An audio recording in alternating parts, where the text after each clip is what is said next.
ઈશ્વરેશ્વર મહાદેવ આ શિવલિંગની પૂજા પૂજ્યપાદ ઈશ્વરામજી મહારાજે કરી છે અને આ શિવલિંગની સ્થાપના પૂજ્યપાદ લાલરામજી મહારાજે કરી છે.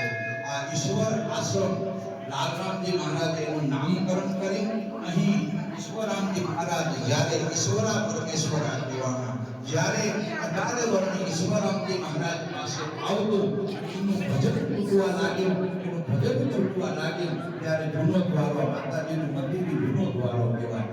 ત્યાંથી ઈશ્વરામજી મહારાજને ઝાડ હતી એ ઝાડ વચ્ચે એક શિવાલય શિવલિંગ મૂકી પૂજા કરતા અહીં અખંડ ભજન કર્યું અને શિવલિંગની સ્થાપના આ શિવાલયનું મંદિર લાલરામજી મહારાજે આજથી 150 વર્ષ પહેલા બનાવ્યું છે.